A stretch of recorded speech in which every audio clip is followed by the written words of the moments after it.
Bien, estamos de vuelta en nuestro segmento de comentarios aquí en Edición Nocturna. Quiero adelantarle que después de este breve segmento vamos a tener la oportunidad muy grata de conversar sobre temas de la política nacional, incluso de la política internacional y el tema de la inmigración con un destacado dirigente político dominicano, el licenciado Pelegrín Castillo, quien es un alto dirigente de la Fuerza Nacional Progresista. Bueno, yo quisiera ahora, a propósito de la política doméstica, yo quisiera que Héctor y yo habláramos un poco sobre un acontecimiento que tuvo lugar el fin de semana, una convención, entre comillas, del Partido Reformista Social Cristiano que religió los cuadros directivos que han estado primando o dirigiendo esa organización política en crisis interna, sin lugar a dudas, en los últimos años. Y no aparentemente esa decisión o los resultados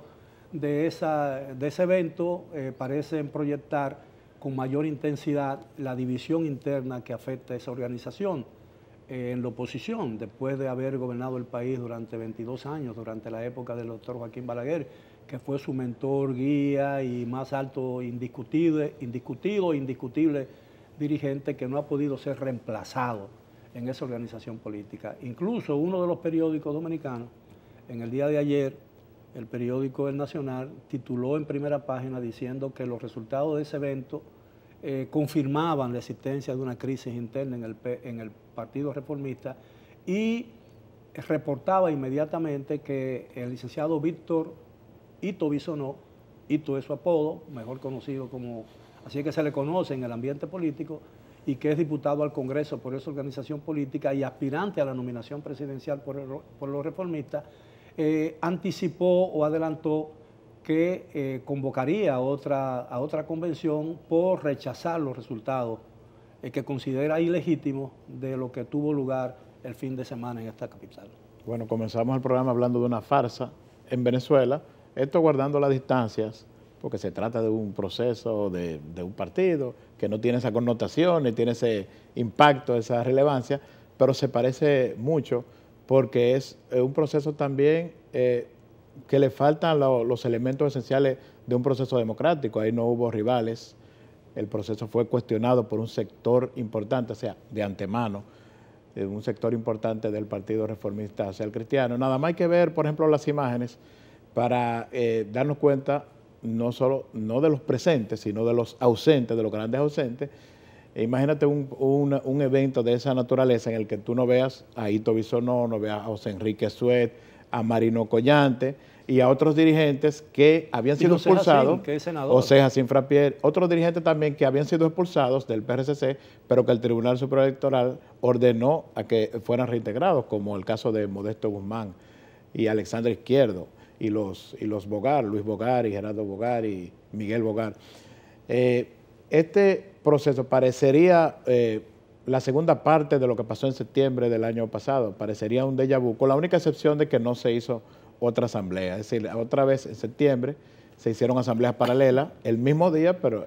a la misma hora, pero en diferentes lugares, uno en el Teo Cruz y otra en el Dominican Fiesta.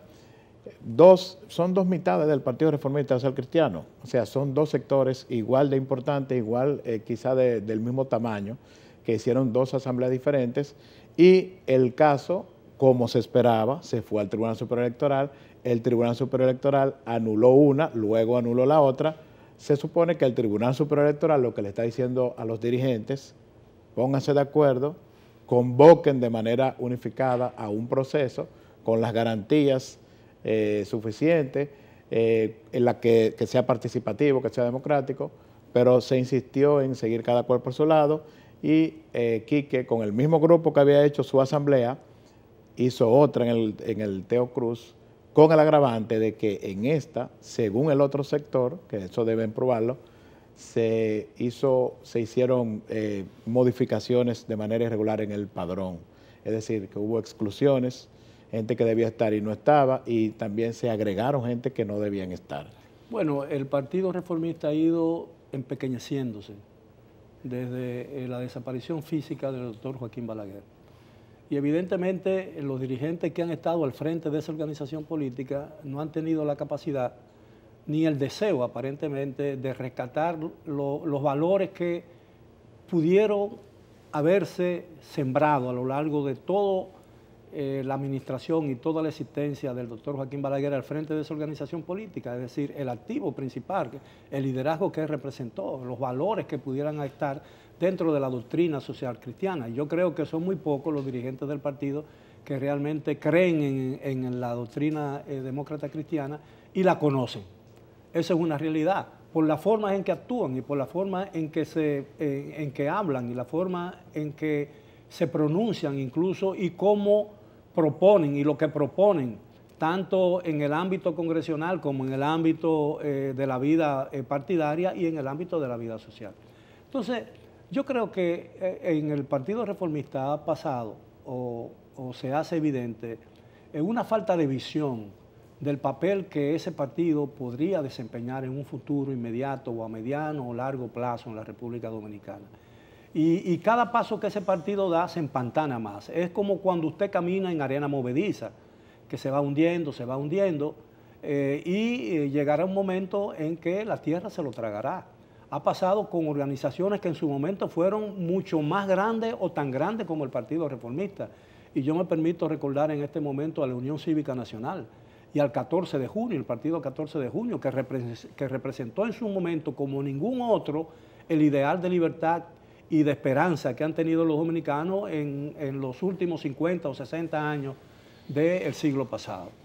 Hoy en día la Unión Cívica Nacional no existe, pura y simplemente las siglas se olvidaron, y el 14 de junio, si todavía sobrevive, debe ser un pequeño partido con 3 o 4 todavía nostálgicos, que creen que no han sido informados debidamente de que en 1989 el muro de Berlín fue derribado por los propios alemanes y que muchísimas otras cosas han pasado en el mundo y que ya la famosa mundo comunista solamente existe en 2 o 3 países, en Corea del Norte, en Cuba y en la Unión Soviética, porque no se puede hablar de China como un país comunista, porque es un país capitalista en la peor expresión del capitalismo que uno puede imaginarse. Lo que hay en China es una dictadura militar que socava todo intento de libertad y que realmente esclaviza y elimina todo signo de expresión de disidencia en ese país. Y en Cuba están comiéndose sus propias palabras, porque Cuba eliminó todo rasgo de capitalismo a partir de 1959 y Cuba sobrevive hoy por la ayuda americana, aunque hablan todavía de bloqueo, y sobre la ayuda de los países de Occidente. De manera pues que, y ha tenido que volver y aceptar que la empresa privada, el sector privado, la iniciativa privada, tiene que jugar un papel fundamental en la estabilidad y en el desarrollo de los pueblos. Y entonces Cuba se demostró ahora que el socialismo que se practicó en Cuba a partir de 1959 fue y ha sido la última gran mentira del siglo pasado, de finales del siglo pasado en América Latina. Y entonces yo pienso que lo que tiene que ver con el Partido Reformista, ahí tiene que haber una situación, diría yo, de, ¿cómo se dice cuando hay una situación médica? Una cirugía, ¿no? Tiene que haber una cirugía que extirpe el cáncer que está corroyendo a ese partido de hace mucho tiempo. Y ahí yo le he recomendado a algunos amigos, y yo soy un hombre muy conservador, ustedes me excusarán, yo le he recomendado a muchos amigos que la única posibilidad que tiene ese partido es una operación push, un push, como ocurrió en 1923 en Italia. Esa es la única oportunidad que tengan, que los jóvenes